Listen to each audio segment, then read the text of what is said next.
नमस्कार दोस्तों, मैं मुकुंद हूं और मेरे चैनल मुकुंद बायो मीडिया पर आपका हार्दिक स्वागत है। एशिया के पहाड़ी जंगलों में एक बहुत ही खूबसूरत जानवर रहता है। ये है रेड पांडा, एक छोटा सा जानवर जिसका रूप बहुत ही अलग है। सोचो, लाल भूरे रंग का फर, लंबी झाड़ीदार पूंछ और चेहरे पर सफेद निशान। रेड पांडा लगभग एक बिल्ली के आकार का होता है, लगभग 20 से 25 इंच लंबा। इसकी सबसे खास पहचान इसकी लंबी घनी पूंछ है, जो 23 इंच तक लंबी हो सकती है। ये पूंछ सिर्फ दिखावे के लिए नहीं है, पेड़ों पर चढ़ते समय ये संतुलन बनाने में मदद करती है और ठंडी के मौसम में गर्मी देती है। रेड पांडा अपने प्यारे, लगभग हास्यप्रद रूप के लिए भी जाने जाते हैं। उनके छोटे गोल कान, छोटे पैर और लड़खड़ाते हुए चलने का तरीका उन्हें एक ऐसा आकर्षण देता है जो भी उन्हें देखता है मोहित हो जाता है। रेड पांडा हिमालय के ऊंचे जंगलों का असली निवासी है। ये पश्चिम में नेपाल और भूटान से लेकर पूर्व में दक्षिण पश्चिम चीन तक पाए जाते हैं। ये जंगल अक्सर धुंध से ढके रहते हैं और यहाँ अच्छी बारिश होती है, जिससे बांस के पनपने के लिए उत्तम वातावरण बनता है, जो रेड पांडा का मुख्य भोजन है।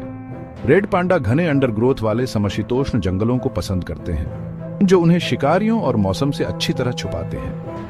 ये जंगल आमतौर पर 6,500 से 14,000 फीट की ऊंचाई पर पाए जाते हैं, जहां तापमान ठंडा और नमी अधिक होती है। इन जंगलों में रेड पांडा आमतौर पर उन जगहों पर पाए जाते हैं जहां बांस ज्यादा होता है, क्योंकि बांस उनका मुख्य भोजन है। वे पुराने पेड़ों वाले जंगलों को पसंद करते हैं, जो उन्हें रहने के लिए अच्छी जगह और शिकारियों से सुरक्षा प्रदान करते हैं।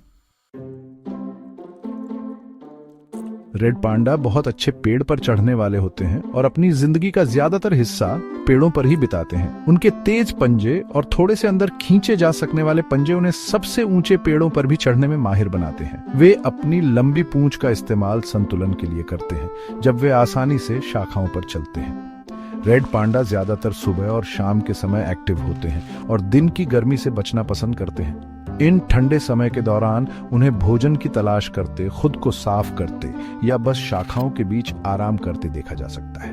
अपनी फुर्ती के बावजूद रेड पांडा आमतौर पर अकेले रहने वाले जीव होते हैं, सिवाय मिलन के मौसम के। वे एक दूसरे के साथ कई तरह की आवाजों से बात करते हैं, जैसे चीखना, सीटी बजाना और फुफकारना।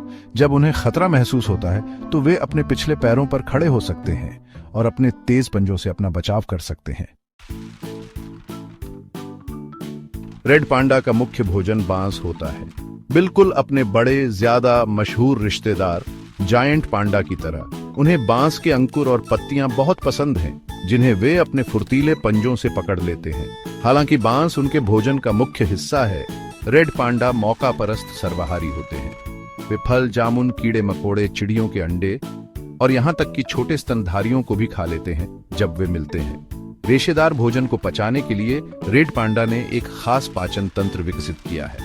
हालांकि उनका पाचन तंत्र अपेक्षाकृत छोटा होता है और वे बांस से बहुत कम मात्रा में पोषक तत्व प्राप्त कर पाते हैं। इसका मतलब है कि अपनी पोषण संबंधी जरूरतों को पूरा करने के लिए उन्हें रोजाना बड़ी मात्रा में बांस खाना चाहिए। वास्तव में रेड पांडा दिन में 13 घंटे तक भोजन की तलाश और खाना खाने में बिता सकते हैं।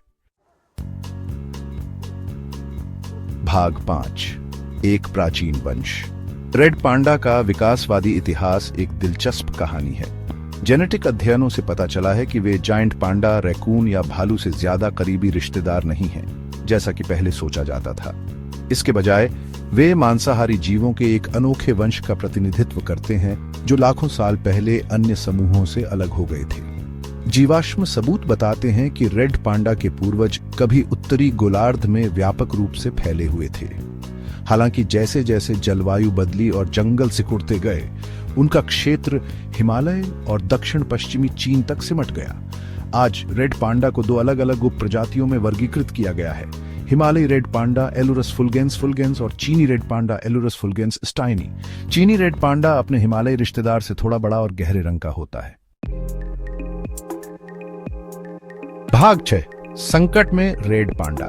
दुख की बात है कि रेड पांडा को एक लुप्तप्राय प्रजाति के रूप में वर्गीकृत किया गया है।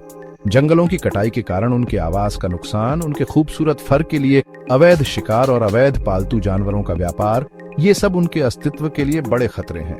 कृषि विस्तार, लॉगिंग और बुनियादी ढांचे के विकास के कारण होने वाला वनों की कटाई रेड पांडा की आबादी के लिए सबसे बड़ा खतरा है। जैसे जैसे उनका आवास सिकुड़ता और टुकड़े टुकड़े होता जाता है, रेड पांडा छोटी अलग थलग आबादी में सिमटने को मजबूर हो जाते हैं, जिससे उनके विलुप्त होने का खतरा बढ़ जाता है। उनके फर, खासकर उनकी झाड़ीदार पूंछ के लिए अवैध शिकार, जो कुछ संस्कृतियों में बहुत कीमती मानी जाती है, एक और बड़ा खतरा है। हालांकि रेड पांडा के अंगों के अंतर्राष्ट्रीय व्यापार पर प्रतिबंध है, फिर भी अवैध शिकार जारी है, खासकर दूर दराज के इलाकों में जहां कानून प्रवर्तन सीमित है। अवैध पालतू जानवरों का व्यापार भी एक खतरा है, क्योंकि रेड पांडा को अक्सर जंगल से पकड़कर विदेशी पालतू जानवरों के रूप में बेचा जाता है। हालांकि रेड पांडा कैद में रहने के लिए उपयुक्त नहीं होते हैं और पालतू जानवर के रूप में रखे जाने पर अक्सर तनाव, कुपोषण और उपेक्षा का शिकार होते हैं। भाग 7, संरक्षण के प्रयास। रेड पांडा की दुर्दशा को पहचानते हुए दुनिया भर के संरक्षण संगठन इस आकर्षक प्रजाति की रक्षा के लिए अथक प्रयास कर रहे हैं। इन प्रयासों में आवास बहाली, अवैध शिकार विरोधी गश्त और समुदाय आधारित संरक्षण कार्यक्रम शामिल हैं। संरक्षित क्षेत्र जैसे राष्ट्रीय उद्यान और वन्यजीव अभयारण्य रेड पांडा के संरक्षण में महत्वपूर्ण भूमिका निभाते हैं। ये क्षेत्र रेड पांडा और अन्य वन्यजीवों के लिए सुरक्षित आश्रय प्रदान करते हैं, जो उन्हें आवास के नुकसान और शिकार से बचाते हैं। समुदाय आधारित संरक्षण कार्यक्रम टिकाऊ आजीविका को बढ़ावा देने और प्राकृतिक संसाधनों पर दबाव कम करने के लिए रेड पांडा आवासों में और उसके आसपास रहने वाले स्थानीय समुदायों के साथ काम करते हैं। ये कार्यक्रम अक्सर वन उत्पादों पर निर्भरता कम करने के लिए वैकल्पिक आय सृजन गतिविधियां प्रदान करते हैं, जैसे पर्यावरण पर्यटन या टिकाऊ कृषि, ताकि जंगल के उत्पादों पर निर्भरता कम हो। रेड पांडा संरक्षण के लिए जनता का समर्थन जुटाने के लिए शिक्षा और जागरूकता अभियान जरूरी है। रेड पांडा के सामने आने वाले खतरों और उनके संरक्षण के महत्व के बारे में जागरूकता बढ़ाकर ये अभियान इन अनोखे जीवों की रक्षा के प्रति जिम्मेदारी की भावना को बढ़ावा देना चाहते हैं। भाग 8, रेड पांडा का भविष्य। रेड पांडा का भविष्य अधर में लटका हुआ है, लेकिन अभी भी उम्मीद है।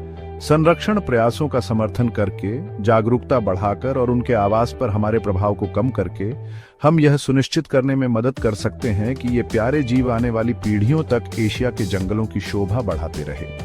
रेड पांडा को बचाने की लड़ाई में हर व्यक्ति फर्क ला सकता है।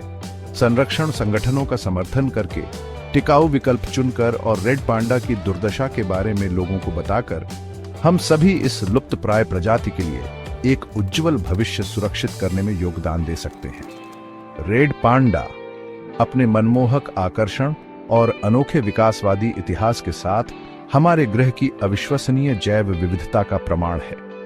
इस कीमती प्रजाति की रक्षा करना और यह सुनिश्चित करना हमारी जिम्मेदारी है कि आने वाली पीढ़ियां बांस के इस चोर को उसके प्राकृतिक आवास में देखकर अचंभित हो सकें।